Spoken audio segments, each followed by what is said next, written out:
नमस्कार, म बोल्दैछु कृष्ण प्रसाद बर्तौला। यहाँहरूलाई भौतिक बाटो इन्टेलेक्चुअल पथ युट्युब च्यानलमा हार्दिक स्वागत गर्दछु। यस्तै भौतिक कुराहरू सुन्नको लागि यो च्यानललाई सब्स्क्राइब, कमेन्ट, लाइक गरिदिनु हुन अनुरोध गर्दछु। आज हामी कुरा गर्दैछौँ अध्ययन गर्ने बानी कसरी बसाल्ने, अध्ययनमा प्रेरित कसरी हुने। जिन्दगी एउटा कक्षा कोठा हो। हामीले जहिले पनि नयाँ कुरा सिक्दै जानुपर्छ। सिक्ने प्रक्रिया कहिले पुरा हुँदैन।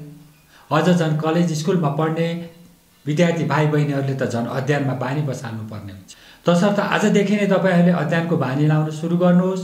जो व्यक्ति 1 घण्टा 2 घण्टा पढिरहनु भएको छ, विद्यार्थी भाइ बहिनीहरू, तपाईँहरूले 3 घण्टा 4 घण्टा पढ्ने प्रयास गर्नुहोस् र कम पढेर धेरै नम्बर ल्याउने अथवा कम मेहनतमा धेरै नम्बर ल्याउने प्रक्रिया पनि म पछि अर्को भिडियोमा प्रस्तुत गर्नेछु। तपाईँले निम्न कुराहरूमा ध्यान दिनुहोस्। पहिलो कुरा, 1, अध्ययन गर्नु तपाईको उद्देश्य स्पष्ट हुनुपर्छ। अध्ययन गर्नुको तपाईको उद्देश्य के हो, के को लागि गर्दै हुनुहुन्छ। 2 नम्बर, तपाईले 2 मिनेटको नियम, जसलाई अध्ययन सुरु गर्नु छ, पढाइमा मन लगाउनु छ भने 2 मिनेटको नियम लागू गर्नुहोस्। 3 नम्बर, बानी बसाल्न आफ्नो अध्ययनलाई, गहन अध्ययनलाई अझ बढी अध्ययन गर्न, अझ पढ्न मन लाग्न यी कुराहरूलाई ध्यान दिनुहोस्, यो प्रक्रियाहरूलाई ध्यान दिनुहोस्। क नम्बर, प्रतिफललाई आधार मानेर, प्रक्रियालाई आधार मानेर, र ग, पहिचानलाई आधार मानेर। 1, अध्ययन गर्नुको उद्देश्य र लक्ष्य स्पष्ट हुनुपर्छ। तपाईले आफूले आफैलाई प्रश्न गर्नुहोस्, एकान्तमा बसेर मैले किन पढ्ने, के को लागि पढ्ने। भागवत गीतामा भनिएको छ, ज्ञान र कर्म बिना जिन्दगी कहिले अगाडि बढ्दैन। सोच्नुहोस्, तपाईले अध्ययन त गर्नै पर्छ, ज्ञान लिनै पर्छ, होइन र? तपाईँ व्यवसाय चलाउन पढ्ने, डाक्टर बन्न पढ्ने, रमाइलोको लागि पढ्ने, रोजगारीको लागि पढ्ने, सरकारी जागिर खान पढ्ने, साक्षरतालाई पढ्ने, ज्ञान बढाउन पढ्ने, कुनै कन्टेन्ट क्रिएट गर्न पढ्ने, के को लागि पढ्ने, के को लागि अध्ययन गर्ने, त्यो स्पष्ट हुनुपर्छ। त्यो कुरा तपाईमा स्पष्ट भएन भने कहिले पनि तपाईँ कुनै पनि चिजमा सफल हुन सक्नुहुन्न। ज्ञान बिनाको कर्म, उद्देश्य बिनाको जीवन कहिले पनि कल्पना नगर्नुहोस्। 2 नम्बर, अध्ययनको लागि बानी बसाल्ने प्रयास गर्नुहोस्। आज 1 घण्टा पढ्दै हुनुहुन्छ, 4 घण्टा पढ्नुहोस्, तर सहज र सरल ढङ्गबाट पढ्नुहोस्। कम मेहनतबाट धेरै नम्बर ल्याउने प्रयास गर्नुहोस्। एउटा कुरा भन्न चाहन्छु, मानिस जहिले पनि, विद्यार्थी जहिले पनि एउटै उद्देश्य, विद्यार्थीको जहिले पनि एउटै उद्देश्य हुन्छ। तपाईँलाई थाहा छ, धेरै नम्बर ल्याउने, डिस्टिङ्सन नम्बर ल्याउने, फर्स्ट डिभिजनमा पास हुने। क्लासमा भएका विद्यार्थीहरूको सबैको उद्देश्य एउटै हुन्छ। तर किन कोही फेल हुन्छन्, कसैले बढी नम्बर ल्याउँछन्, कसैले कम नम्बर ल्याउँछन्, उद्देश्य त एउटै थियो। त्यो कारण के हो तपाईले स्पष्ट बुझ्नुपर्छ। म भन्दैछु अगाडि, कुनै काम 60 दिन लगातार गर्नुभयो भने त्यो तपाईको बानीमा परिवर्तन हुने जान्छ। बानी तपाईले राम्रो कुरामा बनाउनुहुन्छ, त्यसपछि कुनै पनि कुरामा तपाईँ सफल हुनुहुन्छ। अध्ययन तथा पढाइमा बानी बसाल्न आजैदेखि तपाईँ यी प्रक्रियामा जानुहोला। 1 नम्बर, 2 मिनेटको नियम।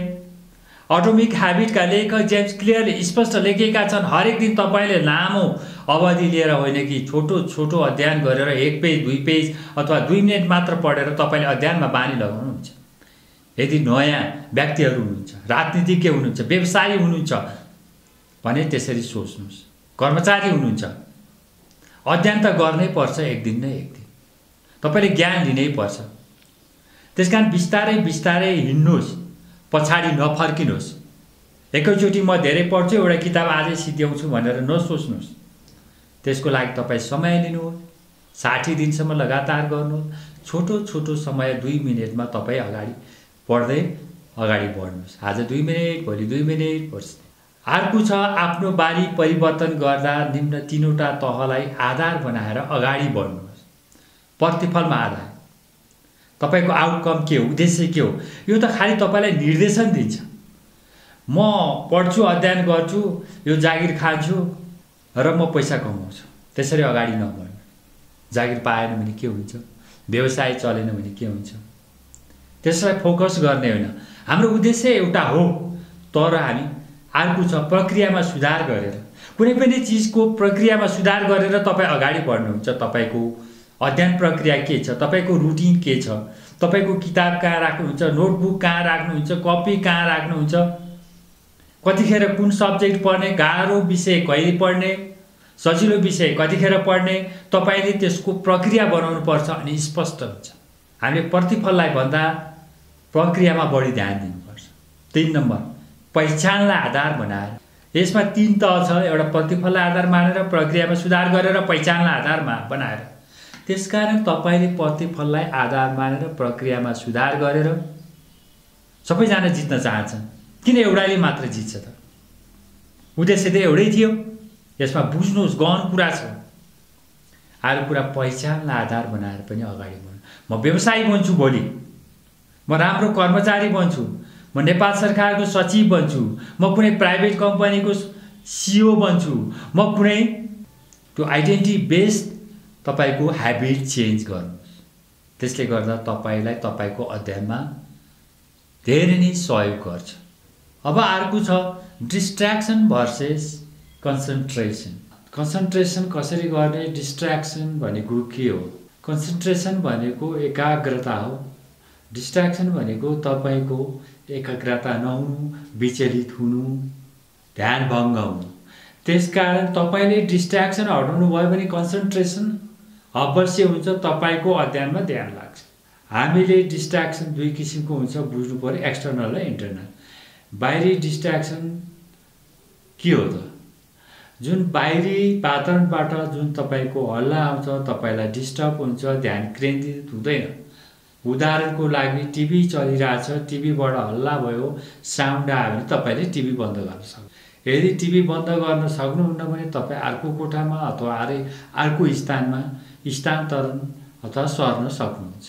यो भयो एक्सटर्नल डिस्ट्र्याक्सन। अर्को छ तपाईको इन्टर्नल डिस्ट्र्याक्सन। तपाईलाई आन्तरिक रूपमा जुन मन लाग्दैन, पढाइमा ध्यान आउँदैन, त्यो तपाईको इन्टर्नल डिस्ट्र्याक्सन हो। बाहिरी वातावरणले प्रभाव पारेको हुँदैन। बुझ्नुपर्ने यहाँ के छ भने इन्टर्नल डिस्ट्र्याक्सन हटाउनको लागि तपाईले आफ्नो विचार र भावनालाई परिवर्तन गर्नु, आफ्नो मानसिकता, सोच्ने प्रक्रियामा फरक गर्नु, अनि मात्र तपाईको इन्टर्नल डिस्ट्र्याक्सन हट्छ।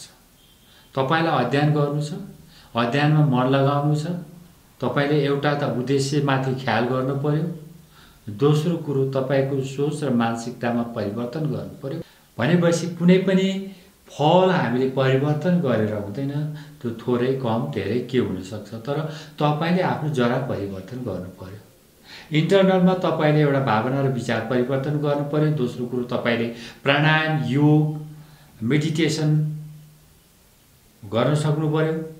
तपाईले बिहान उठेर एक्सरसाइज अभ्यास गर्नु पर्यो।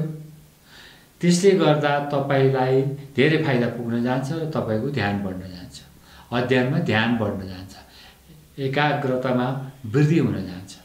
अर्को कुरा छ सामान्यतया यसबारेमा पछि म छुट्टै भिडियो निकाल्छु। डोपामिन भन्ने जुन रसायन हुन्छ हाम्रो दिमागमा, हामीले रमाइलो कुरामा जसले इन्जोय दिन्छ, प्लिजर दिन्छ, आनन्द दिन्छ, त्यो कुरा हामीले अरू चिजमा प्रयोग गर्छौँ, जसले गर्दा तपाईलाई अध्ययनमा ध्यान दिन गाह्रो हुन्छ। त्यसकारण डोपामिन बढी रिलिज भयो भने दिमागबाट तपाईले अरू अध्ययनहरूमा, अरू काममा ध्यान कम लाग्छ।